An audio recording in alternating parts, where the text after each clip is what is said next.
करने वाले हैं 13 के बारे में। ये कहानी है मौत के खेल की और इस खेल में बहुत सारे लोग भाग लेते हैं और सब एक दूसरे के सर पे बंदूक तानते हैं, लेकिन जो रिवॉल्वर इनके पास होता है उसमें कुछ खांचों में गोली होती है और कुछ खांचों में नहीं होती है। फिर जैसे ही इस खेल की शुरुआत होती है प्लेयर्स गोली चलाना शुरू कर देते हैं और अगर सामने वाले खिलाड़ी की किस्मत अच्छी हुई तो वो बच जाता है, वरना उसी समय उसकी मृत्यु हो जाती है। और इस खेल में बहुत सारे पैसों का जुआ होता है और बड़े बड़े लोग बहुत मोटी मोटी रकम लगाते हैं और उसके साथ साथ वो इस मौत के खेल का तमाशा भी देखते हैं। कहानी की शुरुआत होती है और हम विंसेंट नाम के एक आदमी को देखते हैं जिसके पिता अभी हॉस्पिटल में है और हर रोज उन पे बहुत सारे पैसे खर्च हो रहे हैं और उतने पैसे इनके पास है नहीं। इसीलिए विंसेंट बहुत परेशान है क्योंकि विंसेंट के परिवार में उसके अलावा सिर्फ उसकी माँ है और उसकी बहन और उसके पिता अभी हॉस्पिटल में है। इसीलिए अभी सारे खर्चे की जिम्मेवारी विंसेंट की है और वो अपने पिता को कैसे भी बचाना चाहता है। और अपने पिता को बचाने के लिए विंसेंट ने छोटे मोटे काम करने शुरू कर दिए हैं और अभी वो घरों में जा जाकर के इलेक्ट्रिशियन का काम करता है। और अभी विंसेंट जिस घर में काम कर रहा है उस घर के मालिक पे पुलिस वालों की नजर है, इसीलिए जैसे ही उस आदमी के पास एक पोस्ट आता है पुलिस वाले इन सारी चीजों की तस्वीर ले लेते हैं और विंसेंट अपने आज का काम पूरा करने के बाद अपने घर चला आता है और अपनी छोटी बहन का बर्थडे मनाता है। तभी हम जेस्पर नाम के एक आदमी को देखते हैं और जेस्पर एक गैंगस्टर है और जेस्पर जैसे ही अपने घर से बाहर निकलता है वो कुछ और गैंगस्टर से मिलता है और उनसे वो $2.5 मिलियन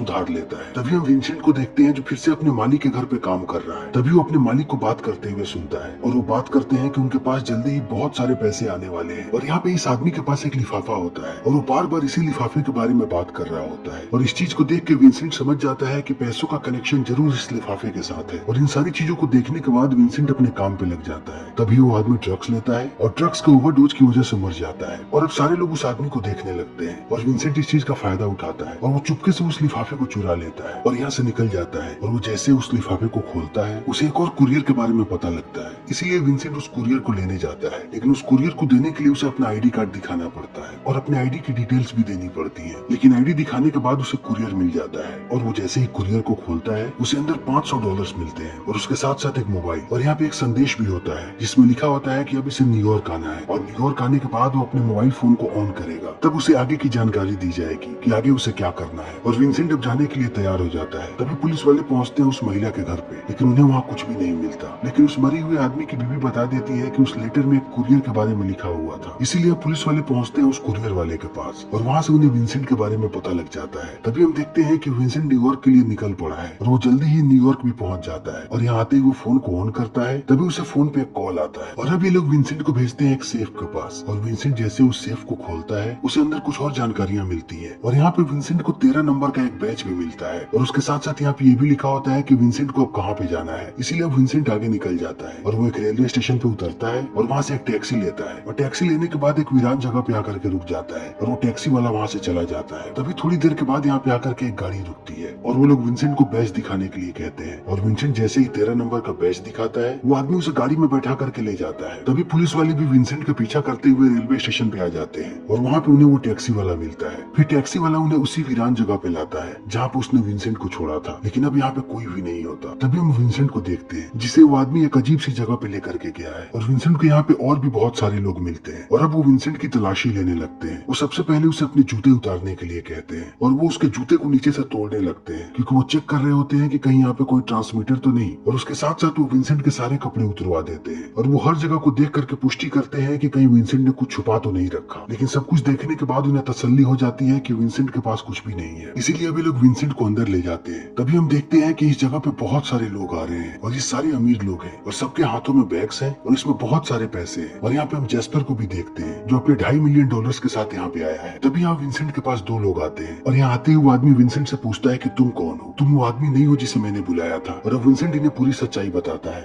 और कहता है कि जिस आदमी को तुम लोगों ने खत भेजा था वो आदमी मर चुका है, इसीलिए मैं उसकी जगह पे आया हूँ और उसे इस बात का पता भी नहीं है। मैं उसके घर में इलेक्ट्रिशियन की तरह काम कर रहा था और मैंने उन्हें बात करते हुए सुना कि अब उनके पास बहुत सारे पैसे आने वाले हैं, इसीलिए मैं पैसे की लालच में यहाँ पे आ गया। लेकिन अब मुझे कुछ भी समझ में नहीं आ रहा कि मैं क्या करूँ, इसीलिए मैं यहाँ से जाना चाहता हूँ। तब वो आदमी कहता है कि तुम यहाँ से नहीं जा सकते। और अब हमें यहाँ पे पूरी बात पता लगती है कि यहाँ पे एक खेल होने वाला है और बहुत सारे लोगों ने अपने अपने खिलाड़ियों को इस खेल में उतारा है और ये मौत का खेल है, इसीलिए अब विंसेंट को इस खेल को खेलना ही पड़ेगा क्योंकि जो आदमी आने वाला था वो मर चुका है और अब विंसेंट उसकी जगह लेगा। इसीलिए अब चारों तरफ सट्टेबाजी शुरू हो जाती है और विंसेंट को 13 नंबर का टी शर्ट पहनाया जाता है और विंसेंट के अलावा हमें यहाँ पे बहुत सारे प्लेयर्स देखने को मिलते हैं और अब जल्दी ही सारे प्लेयर्स को एक सर्कल में खड़ा किया जाता है और इन सबको एक एक बंदूकें दी जाती हैं और यहाँ पे सबके हाथ में रिवॉल्वर है और रिवॉल्वर के खांचे में 6 गोलियां डाली चली जाती है, लेकिन यहाँ पे ये लोग सिर्फ एक गोली डालते हैं और गोली डालने के बाद सिलेंडर को घुमाने के लिए कहते हैं ताकि इन्हें पता न लगे कि अब गोली कहाँ पे है। और सारे प्लेयर्स ऐसा ही करते हैं। जब वो अपने सिलेंडर को घुमा देते हैं तब उन्हें अपने सामने वाले खिलाड़ी के सर पे बंदूक तानने के लिए कहा जाता है और बंदूक तानने के बाद वो तब तक इंतजार करेंगे जब तक यहाँ की बत्ती न जल जाए। और एक बार यहाँ की बत्ती जल गई तब इन्हें गोली चला देना है। और अभी यहाँ पे जितने भी प्लेयर्स हैं सबके सर पे बंदूकें तनी है, क्योंकि सबने अपने आगे वाले प्लेयर पे बंदूक तान रखी है। और इस मौत के खेल को देखने के बाद सारे प्लेयर्स की हालत खराब है और सबसे ज्यादा हालत खराब है विंसेंट की। इसीलिए जैसे ही बत्ती जलती है सारे लोग गोली चलाना शुरू कर देते हैं और यहाँ पे बहुत सारे लोग मरते हैं और कुछ ही लोग जिंदा बचते हैं। और यहाँ पे जेस्पर का भी प्लेयर जिंदा बच जाता है जिसका नाम है रोनाल्ड, और रोनाल्ड जेस्पर का भाई है। तभी यहाँ के इंस्ट्रक्टर को पता लगता है कि विंसेंट ने गोली ही नहीं चलाई है, इसीलिए अब सारे लोग विंसेंट को गोली चलाने के लिए कहते हैं। और उसके सामने वाला खिलाड़ी ऐसे ही खड़ा होता है, लेकिन विंसेंट गोली नहीं चला पाता। तभी लोग विंसेंट के सर पे बंदूक तान देते हैं और कहते हैं कि अगर तुमने गोली नहीं चलाई तब हम तुम पे गोली चलाएंगे। और अब डर के मारे यहाँ पे विंसेंट गोली चला देता है, लेकिन उसके सामने वाला प्लेयर बच जाता है क्योंकि विंसेंट का खांचा खाली होता है। और अब विंसेंट की हालत बहुत खराब है, इसीलिए उसके मालिक उसे लेकर के यहाँ से चले जाते हैं। तभी हम जेफरसन नाम के एक आदमी को देखते हैं और जेफरसन भी एक खिलाड़ी है जो पहले राउंड में बच चुका है। और जेफरसन का मालिक है जिमी, इसीलिए जेफरसन अपने मालिक से कहता है कि उसे बाहर जाना है और अगर वो उसे बाहर जाने देगा तब जेफरसन उसे बहुत सारे पैसे देगा। और इस बात को सुन के जिमी कहता है कि जब तुम्हारे पास इतने सारे पैसे थे तब तुम यहाँ पे क्यों आए। तब जेफरसन बताता है कि वो अपनी मर्जी से यहाँ पे नहीं आया है, वो मैक्सिको की एक जेल में था। तब उसे अचानक वहाँ से बाहर निकाला गया और उसे एक डब्बे में बंद करके मैक्सिको से बाहर भेजा गया। फिर जब उसकी आंख खुली तब उसने अपने आप को यहाँ पे पाया, लेकिन जेल जाने से पहले उसने एक बहुत बड़े बैंक को लूटा था और अभी भी वो सारे पैसे उसके पास है और उसने उन सारे पैसों को एक जगह पे छुपा रखा है। इसीलिए अगर जिमी उसे जाने देगा तब वो उसे बहुत सारे पैसे देगा। तब जिमी कहता है कि यहाँ से जाना तुम्हारे हाथ में नहीं है, क्योंकि मेरे ऊपर भी मेरे मालिक है और वो तुम्हें कभी यहाँ से नहीं जाने देंगे। तब जेफरसन जिमी को एक वादा करने के लिए कहता है और जेफरसन एक पेपर पे उस जगह का एड्रेस लिखता है जहाँ पे उसने पैसे छुपा रखे हैं और उसके साथ साथ उसका नक्शा भी। और जेफरसन अब जिमी को वो पेपर दिखाता है और कहता है कि अगर इस गेम में मैं मारा जाऊं तब मेरे मरने के बाद मेरे जेब से इस पेपर को निकाल लेना, फिर इन पैसों को हासिल करना और इन पैसों को मेरे परिवार तक पहुंचा देना। और जिमी कहता है कि ठीक है। तभी हम जेस्पर को देखते हैं और यहाँ पे हमें जेस्पर की कहानी देखने को मिलती है कि आखिर उसने अपने भाई को यहाँ पे क्यों छोड़ा है। जेस्पर का भाई रोनाल्ड पागल खाने में था और जेस्पर एक बहुत ही क्रूर आदमी है, इसीलिए उसने जेस्पर को पागल खाने से बाहर निकाला और वो उसके पागल होने का फायदा उठा करके उसे ये गेम खिलवाने लगा, जिससे उसकी मानसिक हालत और भी ज्यादा खराब होने लगी। लेकिन इस खेल से जेस्पर को बहुत फायदा हुआ है क्योंकि रोनाल्ड पिछले 3 बार से इस खेल को जीत रहा है, इसीलिए जेस्पर को लगता है कि उसका भाई बहुत लकी है और वो कभी नहीं मरेगा। और जेस्पर हमेशा इस चीज का फायदा उठाता है, इसीलिए जितने भी आदमियों के प्लेयर्स मारे गए हैं वो उन्हें एक और सौदा करने के लिए कहता है और उन्हें बताता है कि अगर वो उसके प्लेयर पे पैसे लगाएंगे तब वो जीते हुए पैसे को आधा आधा कर सकते हैं, क्योंकि यहाँ का नियम है कि प्लेयर का मालिक ही आपको अनुमति दे सकता है कि आप उसके प्लेयर पे पैसे लगा सकते हैं या फिर नहीं। इसीलिए जेस्पर सबको रोनाल्ड पे पैसे लगाने के लिए कहता है ताकि वो उनके जीते हुए पैसे में से आधा हिस्सा ले सके और लोग जेस्पर की बात भी मानते हैं। तभी सारे प्लेयर्स को बताया जाता है कि दूसरे राउंड का वक्त हो चुका है, इसीलिए सारे प्लेयर्स को एक बार फिर से लाइन में खड़ा कर दिया जाता है। लेकिन इस बार इनके रिवॉल्वर में एक नहीं बल्कि 2 गोलियां होती है और इन दोनों गोलियों को सिलेंडर में लगातार रखा जाता है। और गोली रखने के बाद सारे प्लेयर्स अपने सिलेंडर को घुमाते हैं और बत्ती जलने का इंतजार करने लगते हैं। और जैसे ही बत्ती जलती है सब 2-2 गोलियां चलाते हैं और इस बार भी बहुत सारे लोग मारे जाते हैं, लेकिन विंसेंट बच जाता है और उसके साथ साथ जेफरसन और रोनाल्ड भी। तभी विंसेंट को एक आदमी बताता है कि तुम बहुत लकी हो, क्योंकि तुम्हारे पीछे वाला आदमी अगर गोली चलाता तब तुम मारे जाते, लेकिन उसके गोली चलाने से पहले ही उसके पीछे वाले आदमी ने उसे मार दिया, इसीलिए विंसेंट बच गया। नहीं तो अभी विंसेंट का काम तमाम हो चुका था। और दूसरे राउंड के बाद अब फिर से एक छोटा सा ब्रेक होता है और सारे मालिक अपने अपने प्लेयर से मिलने लगते हैं। तभी हम जेस्पर को देखते हैं जो रोनाल्ड से मिलता है, लेकिन रोनाल्ड यहाँ पे जेस्पर से बात भी नहीं करना चाहता, क्योंकि रोनाल्ड को इस बात का एहसास है कि जेस्पर उसके साथ क्या कर रहा है। तभी सारे प्लेयर्स को बताया जाता है कि अब तीसरे गेम का वक्त हो चुका है, इसीलिए सारे प्लेयर्स को एक बार फिर से लाइन में खड़ा कर दिया जाता है और अब सबके रिवॉल्वर में 3-3 गोलियां भरी जाती है और फिर से इन्हें सिलेंडर घुमाने के लिए कहा जाता है। और सिलेंडर घुमाने के बाद ये लोग एक बार फिर से अपने सामने वाले खिलाड़ी के सर पे बंदूक तान देते हैं और लाइट के जलने का इंतजार करते हैं। और जैसे ही लाइट जलती है ये लोग अंधाधुंध गोलियां चलाने लगते हैं और यहाँ पे बहुत सारे प्लेयर्स मरते हैं और अंत में सिर्फ 5 प्लेयर्स बचते हैं। और इस बार भी जेफरसन, रोनाल्ड और विंसेंट बच चुके हैं, लेकिन अब अगला गेम फाइनल राउंड है और फाइनल राउंड में 5 नहीं बल्कि सिर्फ 2 प्लेयर्स खेलेंगे। इसीलिए हमें यहाँ पे एक नई स्ट्रेटेजी देखने को मिलती है। यहाँ पे 5 अलग अलग तरीके के बॉल्स रखे जाते हैं जिनके ऊपर एक रैपर लगा है और इन 5 रैपर्स को 5 मालिकों को उठाना है और रैपर खोलने के बाद जिनका भी बॉल काले रंग का होगा उनके प्लेयर्स खेलेंगे और जिनका बॉल व्हाइट कलर का होगा उन्हें अभी इस गेम से एलिमिनेट कर दिया जाएगा। और अब 5 मालिक आकर के 5 बॉल्स उठाते हैं और सब अपने अपने बॉल के रैपर को हटाते हैं और हम देखते हैं कि यहाँ पे विंसेंट के मालिक के बॉल का कलर काला है और उसके साथ साथ जेस्पर का भी, यानी कि फाइनल राउंड रोनाल्डो और विंसेंट के बीच होगा और इनके अलावा जो बाकी 3 प्लेयर्स हैं वो अब घर जा सकते हैं। और जैसे ही जेफरसन इस बात को सुनता है उसे विश्वास नहीं होता कि अब वो घर जा सकता है और जिमी उसे कहता है कि तुम घर जा सकते हो, चलो और अपने कपड़े ले लो। लेकिन जेफरसन जैसे ही उस कमरे में पहुंचता है जहाँ पे कपड़े हैं तभी उसे जिमी मारने की कोशिश करने लगता है और जिमी उसे मारने ही वाला होता है। तभी यहाँ पे एक आदमी आता है और कहता है कि तुम किसी भी प्लेयर को नहीं मार सकते क्योंकि ये यहाँ के नियमों का खिलाफ है, इसीलिए जिमी जेफरसन को छोड़ देता है। तब वो आदमी कहता है कि आखिर तुम इसे क्यों मारना चाहते थे? तब जेफरसन कहता है कि वो इस पेपर के लिए मुझे मारना चाहता है क्योंकि मैंने इसे कहा था कि मैंने बहुत सारे पैसे छुपा रखे हैं, लेकिन मैंने सब कुछ झूठ कहा था, इस पेपर में कुछ भी नहीं लिखा है। और इस बात को सुनने के बाद जिमी यहाँ से चला जाता है। तभी जेफरसन अपने जेब में से एक दूसरा पेपर निकालता है और हमें पता लगता है कि जेफरसन ने सच कहा था और उसने सच में पेपर पे लिखा था कि उसने अपने पैसों को कहाँ छुपा रखा है। तभी हम देखते हैं कि जितने भी लोगों के प्लेयर्स एलिमिनेट हो चुके हैं वो रोनाल्ड पे पैसे लगाना चाहते हैं, इसीलिए सब जेस्पर के पास जाते हैं क्योंकि रोनाल्ड इस खेल को 3 बार जीत चुका है। लेकिन कोई भी विंसेंट पे पैसे नहीं लगाना चाहता क्योंकि वो इस गेम को पहली बार खेल रहा है और वो हमेशा ही डरा हुआ नजर आता है। लेकिन फिर भी कुछ लोग ऐसे हैं जो विंसेंट पे दाव खेलना चाहते हैं, इसीलिए वो विंसेंट पर भी पैसे लगाते हैं। तभी हम देखते हैं कि जेस्पर रोनाल्ड से बात कर रहा है, लेकिन रोनाल्ड यहाँ पे जेस्पर को बहुत डांटता है और कहता है कि तुम्हें सिर्फ पैसे चाहिए, लेकिन आज के बाद मैं इस खेल को नहीं खेलूंगा। आज जैसे ये खेल खत्म होगा मुझे भी पैसे चाहिए और जब मुझे पैसे मिलेंगे तब मैं तुमसे दूर चला जाऊंगा। और इतना कहने के बाद रोनाल्ड यहाँ से चला जाता है। तभी फाइनल राउंड का वक्त हो जाता है। तभी हम देखते हैं कि विंसेंट बहुत गुस्से में है और अभी विंसेंट बिल्कुल भी डरा हुआ नहीं लग रहा और उसके आंखों में खून सवार है क्योंकि वो कैसे भी इस गेम को जीतना चाहता है। इसीलिए अब जल्दी इस खेल की शुरुआत हो जाती है और इस बार इनके बंदूक में 4-4 गोलियां भरी जाती हैं और गोली भरने के बाद ये लोग अपने सिलेंडर को घुमाते हैं और एक दूसरे के सर पे बंदूक तान देते हैं और बल्ब जलने का इंतजार करने लगते हैं और यहाँ पे दोनों की आंखों में खून सवार होता है। इसीलिए जैसे ही ये बत्ती जलती है ये लोग अंधाधुंध ट्रिगर दबाने लगते हैं और ये दोनों 2-2 बार ट्रिगर दबाते हैं और इन दोनों के ही खांचे खाली होते हैं। इसीलिए गेम यहाँ पे ड्रॉ हो जाता है और इन्हें 5 मिनट का वक्त मिलता है और 5 मिनट के बाद इन्हें फिर से रिवॉल्वर दिया जाता है और इनके बंदूक में गोलियां भरी जाती हैं और एक बार फिर से ये दोनों एक दूसरे के सर पे बंदूक तानते हैं और जैसे ही बत्ती जलती है तभी विंसेंट गोली चलाता है और वो रोनाल्ड को मार देता है और रोनाल्ड को मरा हुआ देखने के बाद जेस्पर टूट जाता है क्योंकि आज उसने अपने भाई को खो दिया। उसे हमेशा लगता था कि उसका भाई नहीं मरेगा, लेकिन अभी जेस्पर को इस बात का एहसास है कि उसकी वजह से उसका भाई मरा है। इसीलिए जेस्पर गुस्सा होकर के यहाँ से चला जाता है। लेकिन विंसेंट इस मैच को जीत गया है और अब वो भी आजाद है यहाँ से जाने के लिए, लेकिन यहाँ से जाने से पहले उसे बहुत सारे पैसे मिलेंगे। इसीलिए जब विंसेंट काउंटर पे पहुंचता है तब उसे यहाँ पे $18,50,000 मिलते हैं और इन सारे पैसों को लेकर के विंसेंट पहुंचता है अपने मालिक के पास। तब वो कहते हैं कि हम तुम्हें यहाँ से बाहर छोड़ देंगे, तुम जहाँ तक चाहो। और विंसेंट कहता है कि ठीक है, मुझे रेलवे स्टेशन छोड़ देना। और ये लोग कहते हैं कि हम बस थोड़ी देर में यहाँ से निकलने वाले हैं। लेकिन विंसेंट को किसी पर भी भरोसा नहीं है। उसे लगता है कि अगर वो इनके साथ गया इन पैसों के लालच में, इसीलिए विंसेंट चुपके से यहाँ से भाग जाता है और वो सारे पैसों को लेकर के पहुंचता है रेलवे स्टेशन। और वो स्टेशन पे बैठा ही होता है तभी वही टैक्सी ड्राइवर विंसेंट को देख लेता है और वो उसे पहचान जाता है और पहचानते ही वो पुलिस वालों को कॉल कर देता है और जल्दी ही पुलिस वाले यहाँ पे आ जाते हैं। तभी विंसेंट की नजर पुलिस वालों पे पड़ जाती है और उस टैक्सी ड्राइवर पर भी। इसीलिए विंसेंट समझ जाता है कि ये लोग इसी को पकड़ने के लिए यहाँ पे आए हुए हैं। फिर विंसेंट यहाँ से भागने लगता है, लेकिन यहाँ का एग्जिट गेट नहीं खुलता। इसीलिए विंसेंट सारे पैसों को डस्टबिन में छुपा देता है और आराम से जाकर के बैठ जाता है। तभी वहाँ पे पुलिस वाले आते हैं और वो उसे पकड़ करके ले जाते हैं और एक पुलिस वाला इससे पूछताछ शुरू कर देता है और कहता है कि वो सारे पैसे कहाँ हैं। तब विंसेंट कहता है कि कौन से पैसे? तब पुलिस वाला कहता है कि मुझे बेवकूफ मत बनाओ, तुम उस गेम को खेलने गए थे और अगर तुम वहाँ से आए हो तब तुम्हारे पास बहुत सारे पैसे होने चाहिए। तब विंसेंट कहता है कि मैं वहाँ से पैसों के लिए ही आया था, लेकिन जैसे ही मैं उस जगह पे पहुंचा उन लोगों ने मुझे पहचान लिया और वो कहने लगे कि तुम वो आदमी नहीं हो जिसे हमने यहाँ पे बुलाया था और तुम जरूर पुलिस का खबरी हो, इसीलिए वो मुझे मारने ही वाले थे। तभी मैं वहाँ से भाग गया और मैं रात भर वहाँ से भागता रहा और भागने के बाद मैं यहाँ पे आ गया। तब वो पुलिस वाला पूछता है कि क्या तुम मुझे उस जगह तक लेकर के जा सकते हो? तब विंसेंट कहता है कि नहीं, क्योंकि जब वो लोग मुझे लेकर के गए थे तब उन लोगों ने मेरी आंखों पे पट्टी बांध दी थी। लेकिन इस पुलिस वाले के पास यहाँ पे कोई भी सबूत नहीं होता है कि विंसेंट इन सब में शामिल था, इसीलिए लोग विंसेंट को छोड़ देते हैं। और यहाँ से छूटने के बाद विंसेंट भागता हुआ पहुंचता है रेलवे स्टेशन और सबसे पहले वो उस डस्टबिन के पास जाता है, लेकिन वो देखता है कि इस डस्टबिन में उसका बैग नहीं है, इसीलिए विंसेंट पागल होने लगता है। तभी विंसेंट देखता है कि यहाँ के सारे कचरों को बाहर फेंका गया है, इसीलिए विंसेंट सारे कचरे के पास जाता है और वो एक एक करके सारे बैग्स को फाड़ने लगता है और बहुत सारे बैग्स को फाड़ने के बाद उसे अपना बैग मिल जाता है। लेकिन विंसेंट अब किसी किस्म का कोई भी रिस्क नहीं लेना चाहता, इसीलिए वो सारे पैसों को एक कार्टन में डालता है और उन्हें कुरियर कर देता है अपने घर पे। और कुरियर करने के बाद वो अपनी माँ को कॉल करता है और कहता है कि 2 दिन के बाद आपके पास एक कुरियर आने वाला है और उसमें बहुत सारे पैसे हैं। और इस बात को सुनने के बाद उसकी माँ गिर जाती है और कहती है कि इतने पैसे तुम्हारे पास कहाँ से आए। तब विंसेंट कहता है कि मैं घर आकर आपको सब चीज बताऊंगा, अभी आपको बस इतना ध्यान रखना है कि 2 दिनों के बाद आपको घर पे ही रहना है जब तक वो कुरियर आपको मिल नहीं जाता। और इतना कहने के बाद विंसेंट फोन काट देता है और वो आज न्यूयॉर्क में ही रहता है और अगले दिन बाहर निकलता है, थोड़ी चीजें खरीदता है और वो अपनी बहन के लिए गिफ्ट भी खरीदता है और इन सारी चीजों को लेकर के ट्रेन में बैठ जाता है। लेकिन जैसे ही ट्रेन यहाँ से निकलती है, जैस्पर भी इस ट्रेन में चढ़ता है और वो जाकर के विंसेंट के पास बैठ जाता है और उससे बातें करने लगता है। और वो विंसेंट से पूछता है कि वो कहाँ जा रहा है। तब विंसेंट कहता है कि वो ओहायो जा रहा है और जैस्पर उसे ऐसे ही देखते रहता है। और जैसे ही अगले स्टेशन पर ट्रेन रुकती है, जैस्पर अपनी बंदूक निकालता है और वो विंसेंट को गोली मार देता है और उसके साथ साथ वो उसका बैग भी छीन लेता है, क्योंकि जैस्पर को लगता है कि विंसेंट ने अपने सारे पैसे इसी बैग में रखे हैं। और अब जैस्पर इन सारे पैसों को लेकर के यहाँ से भागने लगता है। तभी विंसेंट अपने पॉकेट से उस कुरियर का रिसिप्ट निकालता है और उसे खा जाता है, ताकि जब जैस्पर को पता लगे कि उस बैग में पैसे नहीं है और वो वापस आए, तब उसे कुरियर का रिसिप्ट नहीं मिले, वरना वो उसके घर तक पहुंच जाएगा। और विंसेंट ऐसे ही नीचे गिर जाता है क्योंकि उसे 3-4 गोलियां लगी हैं और जल्दी ही विंसेंट की मौत हो जाती है। और दूसरी तरफ जैस्पर उस बैग को लेकर के भागता रहता है और ये फिल्म यहीं पे खत्म हो जाती है। तो दोस्तों, इसी के साथ हमारी आज की ये वीडियो यहीं पे खत्म होती है। उम्मीद है कि आपको हमारी ये वीडियो पसंद आई होगी। अगर आपको हमारी ये वीडियो पसंद आई हो तो इसे लाइक करें, शेयर करें और चैनल को सब्सक्राइब करें। Thank you.